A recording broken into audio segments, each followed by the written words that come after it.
चलिए आज हम बात करते हैं वेनेजुएला और अमेरिका से जुड़े कुछ मुद्दों के बारे में। तो सबसे पहले हम खबर की बात करें तो खबर क्या है, जैसे कि 2025 में US strike on Venezuela vessels when Washington's war on drugs reaches Venezuela source, यानी कि 2025 में वेनेजुएला के जहाज़ों पर अमेरिकी हमले जब ड्रग्स के खिलाफ वाशिंगटन का जो युद्ध है वो वेनेजुएला के तटों तक पहुंचेगा। इस खबर की बात करें तो ये खबर इस पे डिपेंड है कि राष्ट्रपति डोनाल्ड ट्रंप के नेतृत्व में संयुक्त राष्ट्र अमेरिका की सेना द्वारा ये जो वेनेजुएला है इसके जल क्षेत्र में काफ़ी जो हमले हैं वो किए गए हैं। सितंबर 2025 में इनकी जो शुरुआत है वो काफ़ी मात्रा में हुई है।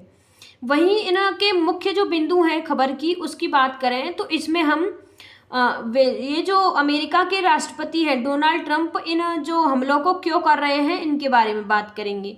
वहीं वेनेजुएला के जो राष्ट्रपति हैं इनकी क्या प्रतिक्रिया है इन हमलों पर उनके बारे में बात करेंगे, और उन्होंने कुछ बयान भी दिए हैं उनके बारे में भी हम चर्चा करेंगे। वहीं इन दोनों देशों के बीच जो संबंध हैं उनके बारे में भी बात करेंगे। वहीं कोलंबिया के जो तनाव हैं अमेरिका के साथ उन पे भी चर्चा करेंगे, और अंतर्राष्ट्रीय स्तर पर क्या क्या प्रतिक्रियाएं दी हैं अन्य देशों ने उन पर भी बात करेंगे। चलिए खबर के मुख्य बिंदुओं की बात करें तो खबर के मुख्य बिंदु जैसे कि हमलों के अगर आधार की बात करें तो ट्रंप प्रशासन ने ये जो हमले हैं इनको ड्रग्स के खिलाफ और सशस्त्र जो संघर्ष है उसके हिस्से के रूप में सही ठहराता है, जिसे उसने आतंकवादी संगठन जो है वो घोषित कर दिया है। अब बात करें हमलों की संख्या और प्रभाव के बारे में तो सितंबर 2025 की शुरुआत से अमेरिका ने इन नौकाओं पर 10 से अधिक हमले किए हैं, जिनमें 43 से अधिक जो लोग हैं वो मारे गए हैं। कानूनी वैधता पर सवाल की बात करें तो कई आलोचकों और कानूनी विशेषज्ञ इन मामलों की वैधता पर सवाल उठा रहे हैं और इसे अंतर्राष्ट्रीय कानून का उल्लंघन भी बता रहे हैं।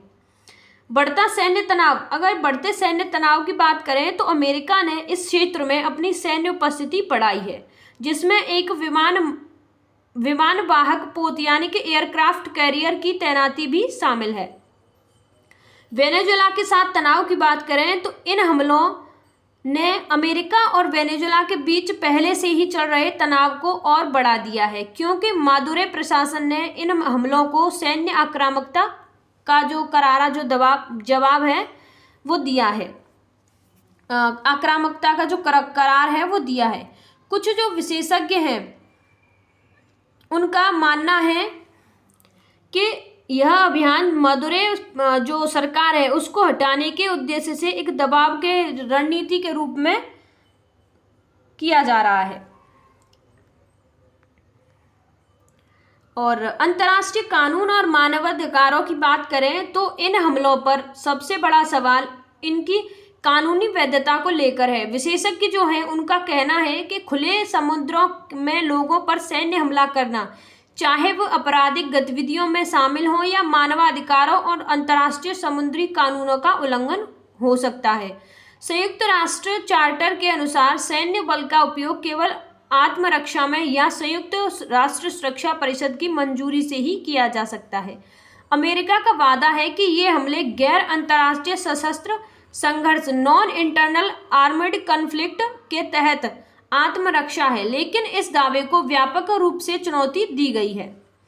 बात करें संप्रभुता के बारे में तो किसी भी देश की सीमा में सैन्य कार्रवाई करना उसकी संप्रभुता का उल्लंघन माना जाता है। हालांकि ये हमले अंतर्राष्ट्रीय जल क्षेत्र में हुए हैं, फिर भी वे वेनेजुएला के आपराधिक समूहों से जुड़ी नौकाओं को निशाना बना रहे हैं, जिससे वेनेजुएला की संप्रभुता और उसके आंतरिक मामलों में अमेरिकी हस्तक्षेप को लेकर जो तनाव है वो बढ़ गया है।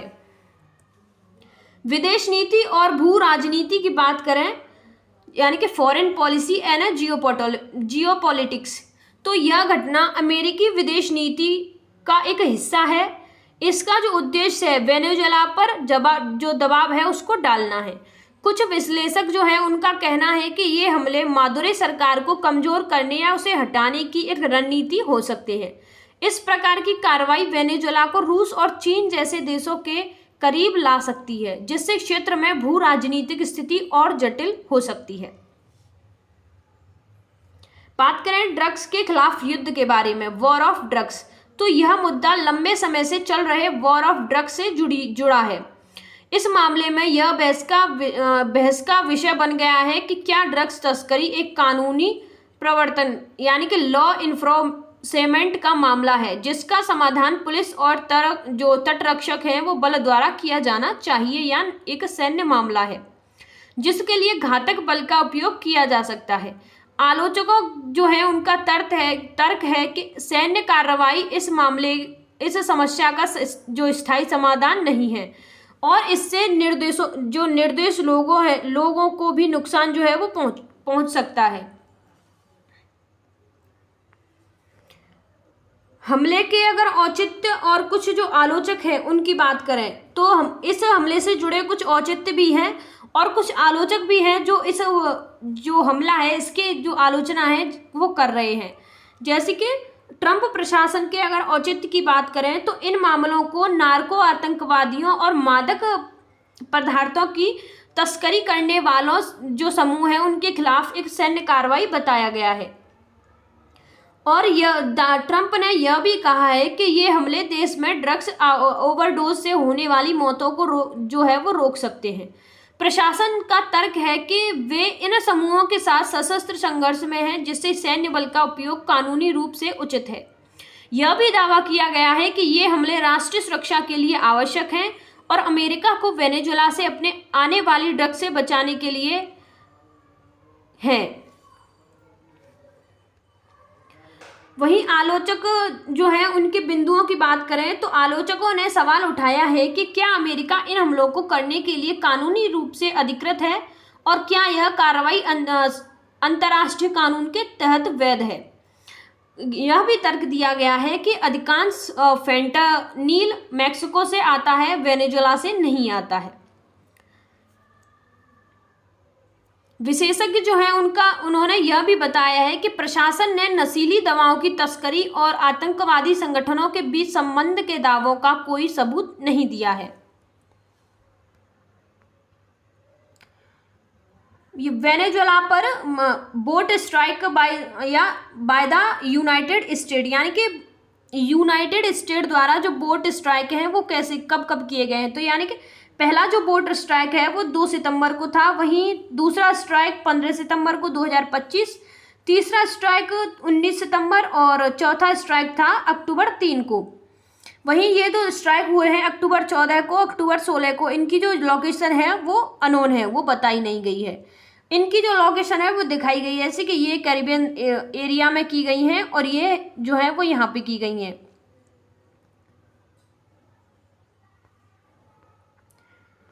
वेनेजुएला पर हमले कब और कहां किए गए हैं।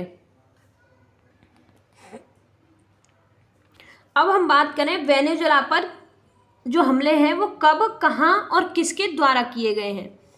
तो ये जो हमले हैं वो राष्ट्रपति डोनाल्ड ट्रंप के शासनकाल में वेनेजुएला के जहाज़ों पर अमेरिकी जो हमले हैं वो किए गए हैं। अगर हमलों की संख्या की बात करें तो अक्टूबर 2025 के मध्य तक 7 ऑपरेशनों की जो सूचना है वो मिली थी। हताहत की बात करें तो इन मामलों में कम से कम 32 लोग जो हैं वो मारे गए हैं। समय और औचित्य की बात करें तो 48 सितंबर 2025 के प्रारंभ में शुरू होंगी। वहीं औचित्य की बात करें तो अमेरिकी सरकार ने कहा है कि इन हमलों का उद्देश्य वेनेजुएला के आपराधिक समूहों और वरिष्ठ अधिकारियों से जुड़े नार्को आतंकवादी नेटवर्क को ध्वस्त करना था। ट्रंप प्रशासन ने कहा है कि इन हमलों में नशीले पदार्थों की तस्करी और आतंकवाद के लिए जो इस्तेमाल है वो किए जाने वाले जहाज़ों को निशाना बनाया गया है ताकि अंतर्राष्ट्रीय आपराधिक नेटवर्क को ध्वस्त किया जा सके। स्थान की बात करें तो ये हमले वेनेजुएला के जल क्षेत्र में या उसके निकट संचालित छोटी नागरिक नौकाओं पर हुए हैं। वेनेजुएला पर हमलों के मुख्य जो उद्देश्य हैं उनकी बात करें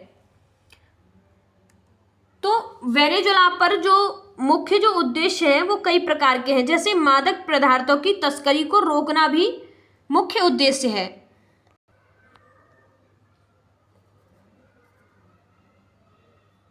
जैसे कि प्रशासन का मुख्य लक्ष्य लैटिन अमेरिका से संयुक्त राज्य अमेरिका में आने वाले ड्रग, विशेष रूप से कोकीन के प्रभाव को रोकना था। नार्को आतंकवादियों के खिलाफ कार्रवाई की बात करें तो इन हमलों को नार्को आतंकवादियों और ड्रग तस्करी करने वाले समूहों के खिलाफ एक सैन्य कार्रवाई के रूप में चित्रित किया गया था, जिन्हें राष्ट्रीय सुरक्षा के लिए खतरा माना गया था।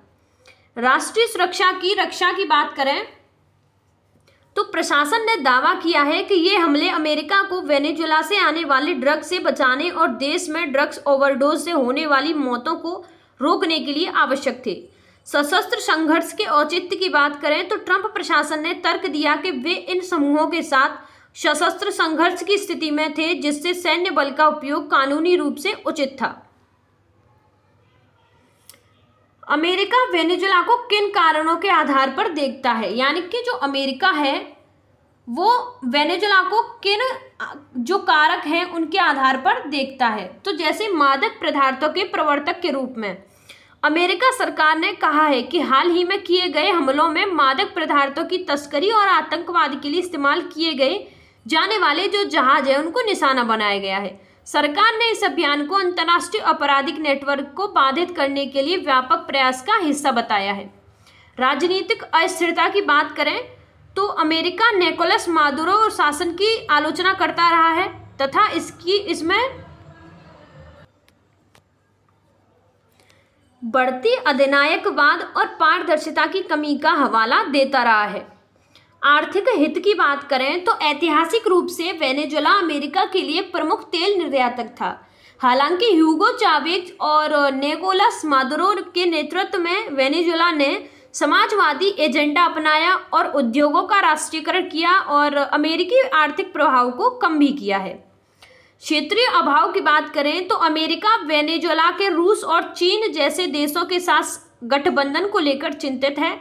साथ ही LABA जैसी क्षेत्रीय पहलों में उसकी भागीदारी को लेकर भी चिंतित है, जिन्हें लैटिन अमेरिका में अमेरिकी प्रभाव का मुकाबला करने के लिए प्रयासों के रूप में देखा जाता है। कुल मिलाकर अमेरिका वेनेजुएला को लेकर चिंता जो है वो व्यक्त करता है तथा वहाँ मादक पदार्थों की तस्करी, राजनीतिक अस्थिरता और क्षेत्रीय प्रभाव के जैसे मुद्दों का हवाला भी देता रहा है। अमेरिकी हमलों का वेनेजुएला पर किस तरह का जो प्रभाव है वो पड़ा है, तो आर्थिक जो गिरावट है वो काफ़ी आई है। 2014 में तेल की अर्थव्यवस्था में गिरावट के बाद वेनेजुएला की अर्थव्यवस्था में तेजी से गिरावट आई। 2014 से 2019 के बीच सकल घरेलू उत्पाद में लगभग 75% की गिरावट आई।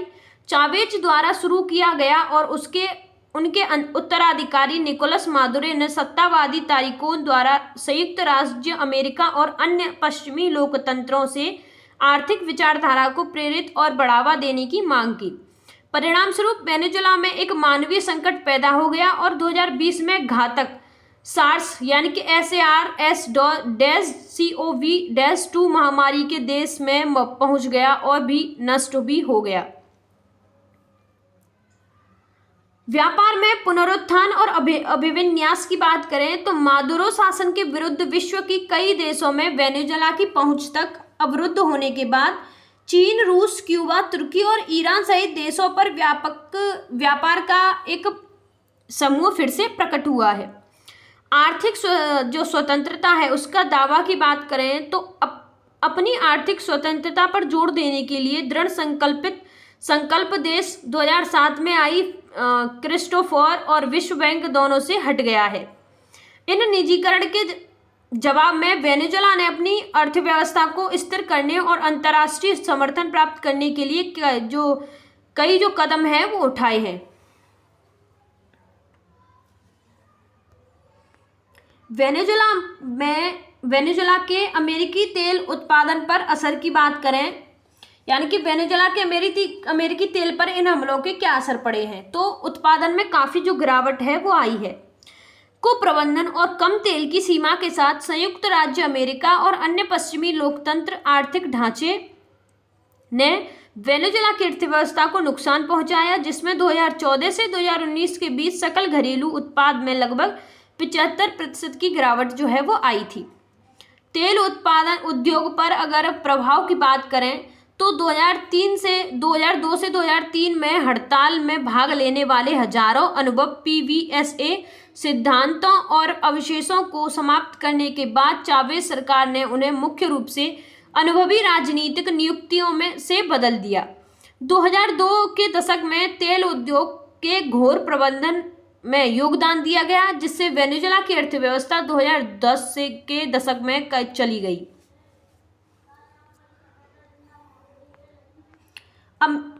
अमेरिका बढ़ा रहा है अपनी सैन्य उपस्थितियां। तो अमेरिका जो है वो अपनी जो सैन्य जो उपस्थितियां हैं उनको बढ़ा रहा है। तो ये जो उपस्थितियां हैं वो कहाँ बढ़ा रहा है और क्यों बढ़ा रहा है, उनकी बात करें तो अब जो अमेरिका है वो अपनी सैन्य उपस्थितियां हैं वो निम्नलिखित स्थानों पर बढ़ा रहा है, जैसे कि लैटिन अमेरिका में अपनी सैन्य उपस्थितियां बढ़ा रहा है। कैरिबियन सागर की बात करें तो यह क्षेत्र विशेष रूप से कैरिबियन में अपनी सैन्य उपस्थिति बढ़ा रहा है, जहां गेराल्ड फोर्ड विमानवाहक पोत जो तैनात किया गया है। अगर इसके उद्देश्य की बात करें तो इस कदम का मुख्य उद्देश्य मादक पदार्थों की तस्करी का मुकाबला करना है। क्या कथित कार्टेल सदस्यों पर अमेरिकी हमले कानूनी हैं? यानी कि कथित कार्टेल सदस्यों पर ये जो अमेरिकी हमले हैं वो कानूनी हैं या नहीं है? तो ये गैर कानूनी है, ये कानूनी नहीं है। कथित कार्टेल सदस्यों पर अमेरिकी हमलों की वैधता एक विवादास्पद मुद्दा है और इस पर अलग अलग राय है। इसका कोई सीधा हाँ या नहीं में जवाब नहीं दिया जा सकता।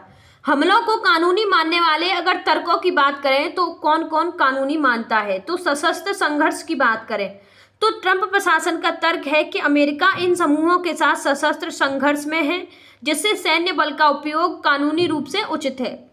राष्ट्रीय सुरक्षा की बात करें तो इन हमलों को राष्ट्रीय सुरक्षा के लिए आवश्यक माना गया है, क्योंकि इनका उद्देश्य अमेरिका में ड्रग ओवरडोज से होने वाली मौतों को रोकना है। आतंकवादी संबंध की बात करें तो कुछ कानूनी जानकार जो है उनका तर्क है कि यदि ड्रग तस्करी और आतंकवाद के बीच सीधा संबंध साबित हो जाए तो ड्रग आधारित बुनियादी ढांचे को निशाना बनाना अंतर्राष्ट्रीय कानून के तहत उचित हो सकता है।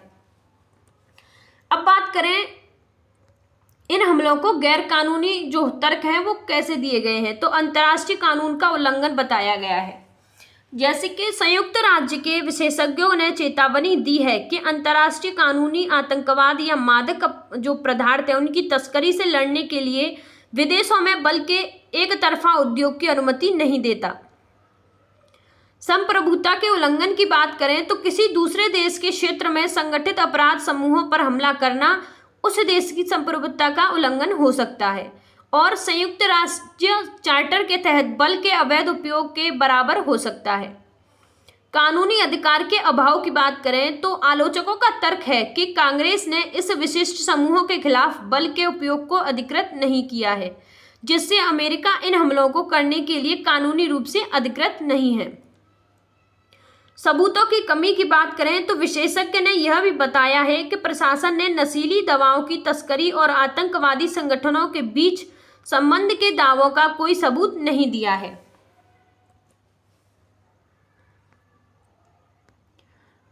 क्या ट्रंप कांग्रेस की मंजूरी के बिना हमले शुरू कर सकते हैं या नहीं?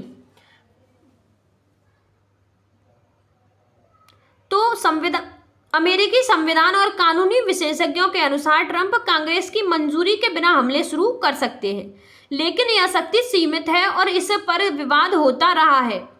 इसके कुछ मुख्य बिंदुओं की बात करें तो संवैधानिक शक्तियां, जैसे कि अमेरिका संविधान के अनुसार युद्ध की घोषणा करने के लिए युद्ध की घोषणा की शक्ति कांग्रेस के पास है, जबकि राष्ट्रपति सेना के कमांडर इन चीफ होते हैं।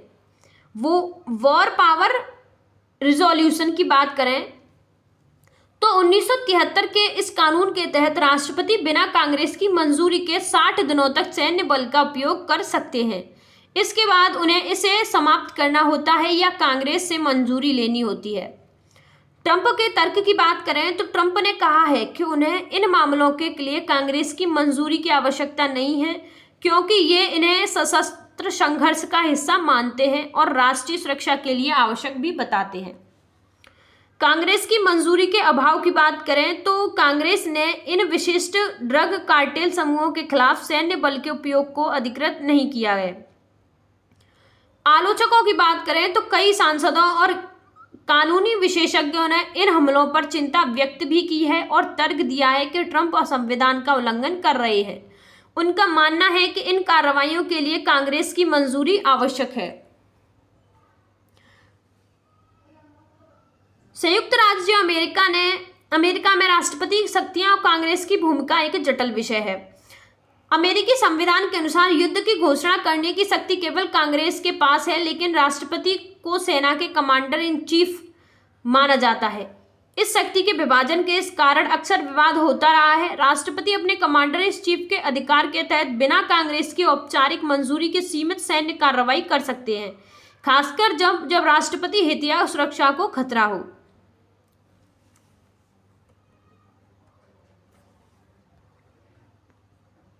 वेनेजुएला के राष्ट्रपति की अमेरिकी हमलों पर प्रतिक्रिया की बात करें तो अमेरिकी जो हमले हैं उन पर वेनेजुएला के राष्ट्रपति ने क्या जो प्रतिक्रिया है वो दी है। तो वेनेजुएला के राष्ट्रपति निकोलस मादुरो ने अमेरिकी हमलों पर तीखी प्रतिक्रिया दी है। उन्हें जघन्य अपराध और सैन्य बताया, जो हमले हैं वो बताया है। कुछ अन्य बिंदुओं की बात करें तो आक्रामकता का जो आरोप है वो लगाया जा रहा है, जैसे कि मादुरो ने अमेरिकी हमलों को वेनेजुएला की संप्रभुता का उल्लंघन और आक्रामकता जो है उसको बताया है। उनके अनुसार अमेरिका उनके देश पर आपराधिक हमले को उचित ठहराने की कोशिश कर रहा है। प्रतिकार की चेतावनी की बात करें तो उन्होंने चेतावनी भी दी है कि अगर संयुक्त राज्य अमेरिका ने सैन्य हमला किया तो उनका देश सशस्त्र लड़ाई से जवाब देगा। उन्होंने यह भी कहा है कि वेनेजुएला की सेना और नागरिक किसी भी संभावित अमेरिकी आक्रमण से लड़ने के लिए तैयार है। आपातकाल की घोषणा, तो मादुरो ने अमेरिका की आक्रामकता के खतरे पर आपातकाल की स्थिति घोषित करने की तैयारी दिखाई है। ड्रग तस्करी के आरोप में इनकार, तो मादुरो ने अमेरिकी आरोपों को सिरे से खारिज किया है कि वह मादक पदार्थों की तस्करी में शामिल नहीं है। अंतर्राष्ट्रीय कानून का उल्लंघन, तो उन्होंने 2 सितंबर के हमले को, जिसमें 11 लोग मारे गए थे, अमेरिकी और अंतर्राष्ट्रीय कानून का उल्लंघन है वो बताया गया है। कूटनीतिक पहल की बात करें तो हमलों के बाद मादुरो ने अमेरिकी राष्ट्रपति डोनाल्ड ट्रंप को पत्र लिखकर सीधी बातचीत की पेशकश भी की थी। आंतरिक तैयारी, तो वेनेजुएला ने एक व्यापक सैन्य लामबंदी शुरू कर दी है और संभावित अमेरिकी आक्रमण के खिलाफ रक्षात्मक युद्ध के लिए नागरिकों को प्रशिक्षण देना शुरू कर दिया है।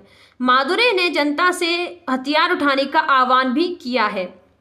अन्य देशों से समर्थन की बात करें तो मादुरो ने वेनेजुएला की संप्रभुता की रक्षा के लिए आवश्यक उपकरण प्रदान करने के लिए रूस और चीन जैसे अंतर्राष्ट्रीय सहयोगियों को धन्यवाद भी दिया है।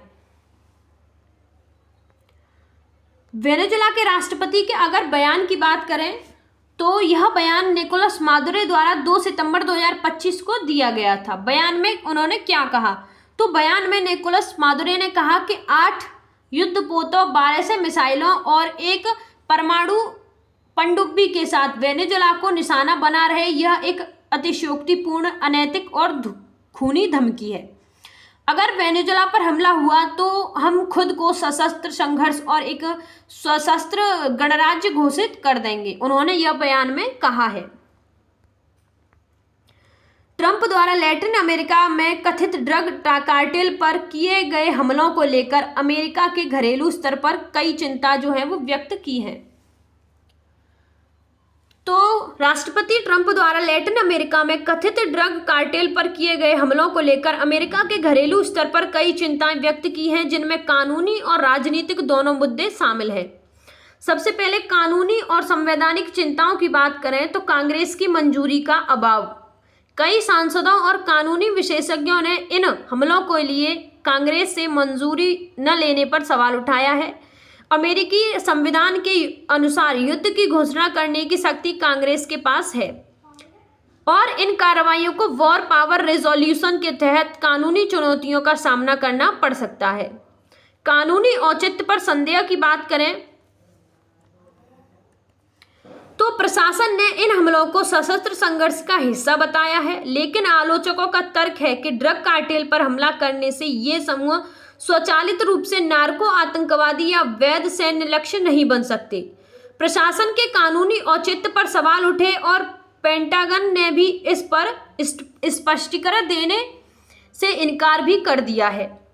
अंतर्राष्ट्रीय कानून के अगर उल्लंघन की बात करें तो कुछ जो विशेषज्ञ हैं उनका मानना है कि इस तरह के हमले अंतर्राष्ट्रीय कानून का उल्लंघन हो सकते हैं, खासकर यदि वे किसी संप्रभु देश की अनुमति के बिना किए गए हों।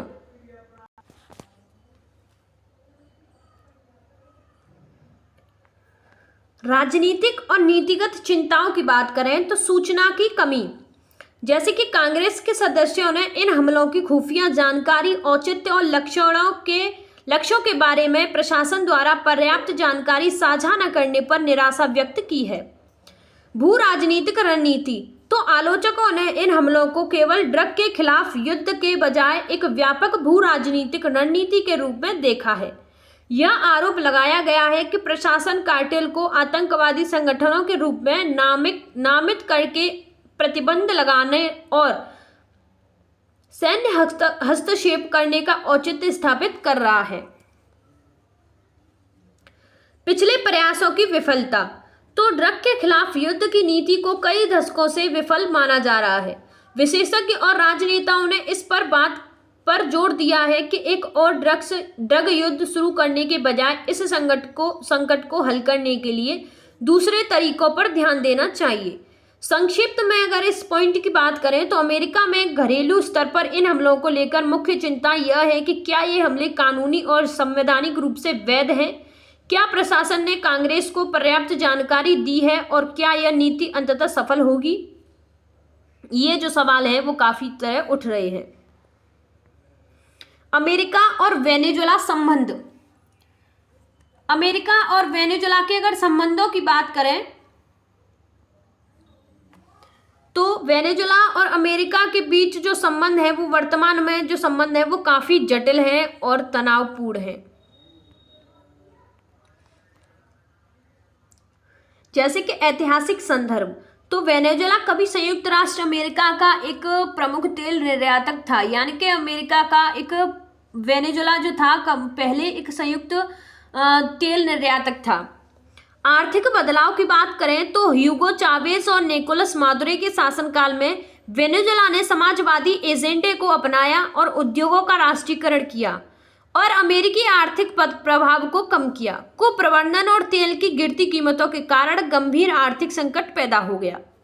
रणनीतिक तनाव की बात करें तो अमेरिका ने मादुरो शासन पर आर्थिक प्रतिबंध लगा दिए हैं, जिसके कारण वेनेजुएला को रूस और चीन जैसे देशों पर अधिक निर्भर होना पड़ रहा है।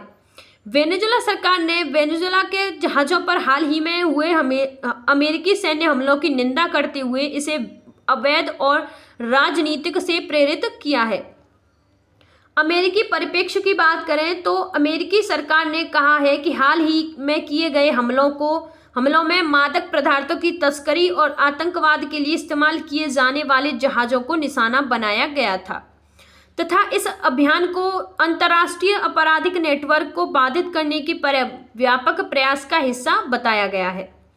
अगर वेनेजुएला की प्रतिक्रिया की बात करें परिप्रेक्ष्य की, तो राष्ट्रपति निकोलस मादुरो ने इन हमलों को नागरिकों पर सैन्य हमला बताया है और वाशिंगटन पर तेल के लिए व्यापक संघर्ष भड़काने का प्रयास करने का आरोप भी लगाया है।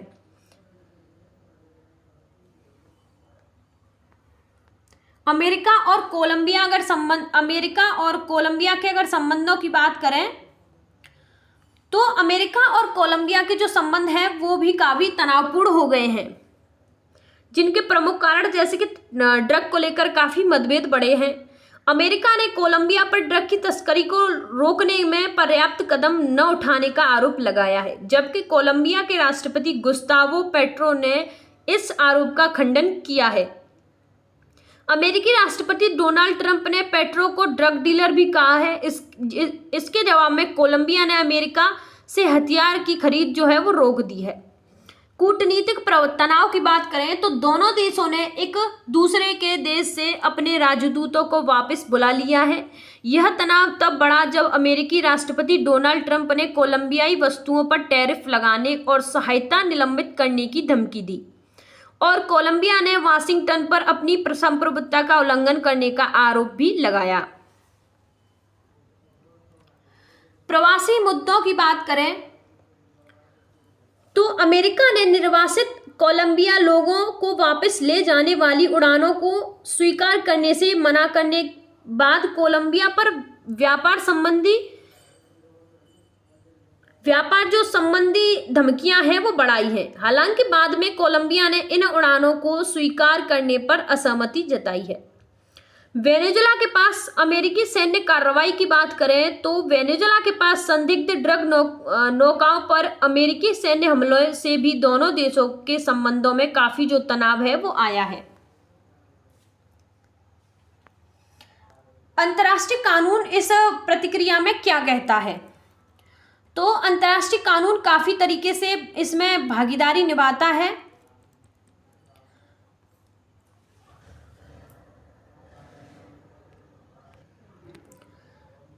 अंतर्राष्ट्रीय कानून के तहत मादक पदार्थों की तस्करी पर सैन्य हमलों की वैधता एक जटिल और विवादास्पद मुद्दा है। अंतर्राष्ट्रीय कानून के तहत अमेरिका के अगर औचित्य के आलोचक की बात करें तो संयुक्त राज्य के जो विशेषज्ञ हैं उन्होंने चेतावनी दी है कि अंतर्राष्ट्रीय कानून आतंकवादी या मादक पदार्थों की तस्करी से लड़ने के लिए विदेशों में बल के एक तरफा उपयोग की अनुमति नहीं देता। किसी दूसरे देश के क्षेत्र में संगठित अपराध समूहों पर हमले करना उस देश की संप्रभुता का उल्लंघन हो सकता है और संयुक्त राष्ट्र चार्टर के तहत बल के अवैध उपयोग के बराबर हो सकता है। कुछ आलोचकों का तर्क है कि अमेरिका इन हमलों को करने के लिए कानूनी रूप से अधिकृत नहीं है क्योंकि कांग्रेस ने इन विशिष्ट समूहों के खिलाफ बल का उपयोग अधिकृत नहीं दिया है। जो विशेषज्ञ हैं उन्होंने यह भी कहा है कि इन व्यक्तियों को नार्को आतंकवादी का लेबल देने से वे कानूनी सैन्य लक्ष्य नहीं बन जाते और अमेरिका वेनेजुएला या इन आपराधिक संगठनों के साथ सशस्त्र संघर्ष में नहीं है। अगर कुछ विद्वानों के तर्क की बात करें तो कुछ कानूनी जानकारों का तर्क है कि ड्रग आधारित बुनियादी ढांचों को निशाना बनाना अंतर्राष्ट्रीय कानून के तहत उचित हो सकता है अगर यह साबित हो जाए कि ड्रग तस्करी और आतंकवाद के बीच सीधा संबंध है। यदि संगठित समूहों और राज्यों के बीच सशस्त्र संघर्ष होता है तो ड्रग आधारित बुनियादी ढांचे को निशाना बनाना अंतर्राष्ट्रीय कानून के तहत आ सकता है। एक कानूनी राय में यह तर्क दिया गया है कि राष्ट्रपति के पास कार्टेल की एक विस्तृत श्रृंखला के खिलाफ घातक बल को अधिकृत करने की अनुमति है, यहां तक कि उन लोगों के खिलाफ भी उन्हें आधिकारिक तौर पर आतंकवादी संगठन के रूप में नामित नहीं किया गया है। नशीले पदार्थों पर अंतर्राष्ट्रीय संधियों की बात करें तो नारकोटिक्स पर 3 प्रमुख अंतर्राष्ट्रीय संधियां जैसे कि 1961, 1971 और 1988 अंतर्राष्ट्रीय सहयोग जैसी प्रत्यर्पण और कानूनी सहायता के माध्यम से मादक पदार्थों की तस्करी का मुकाबला करने के लिए व्यापक उपाय प्रदान करती है। इन संधियों का उद्देश्य चिकित्सा और वैज्ञानिक उद्देश्यों के लिए पदार्थों की उपलब्धता सुनिश्चित करना और उन्हें अवैध चैनलों में जाने से रोकना है। वेनेजुएला के जहाजों पर अमेरिकी हमलों को लेकर अंतर्राष्ट्रीय स्तर पर अगर प्रतिक्रिया की बात करें तो अंतर्राष्ट्रीय स्तर पर क्या प्रतिक्रिया दी गई है।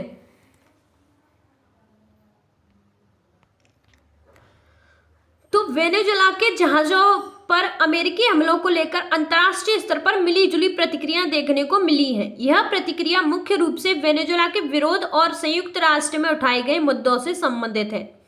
मुख्य जो प्रतिक्रिया है उनकी बात करें तो संयुक्त राष्ट्र की प्रतिक्रिया, जैसे कि वेनेजुएला ने संयुक्त राष्ट्र सुरक्षा परिषद से इन हमलों को अंतर्राष्ट्रीय कानून का उल्लंघन घोषित करने का आग्रह किया है। संयुक्त राष्ट्र के विशेषज्ञों ने भी इन हमलों को खतरनाक वृद्धि और न्यायेतर निष्पादन बताया है। रूस की बात करें तो वेनेजुएला के सहयोगी रूस ने इन हमलों की कड़ी निंदा की है और रूसी विदेश मंत्रालय ने अमेरिका पर वेनेजुएला पर जबरदस्त दबाव डालने का आरोप लगाया है। वहीं कोलंबिया की बात करें तो कोलंबिया ने इन हमलों पर चिंता व्यक्त की और अमेरिका पर अंतर्राष्ट्रीय कानून तोड़ने का आरोप लगाया है। वही बात करें वेनेजुएला की तो वेनेजुएला ने अमेरिका पर अपनी संप्रभुता का उल्लंघन करने का आरोप लगाया है और इन हमलों को जघन्य अपराध बताया है। वेनेजुएला ने अंतर्राष्ट्रीय समुदाय से समर्थन की भी अपील की है। धन्यवाद।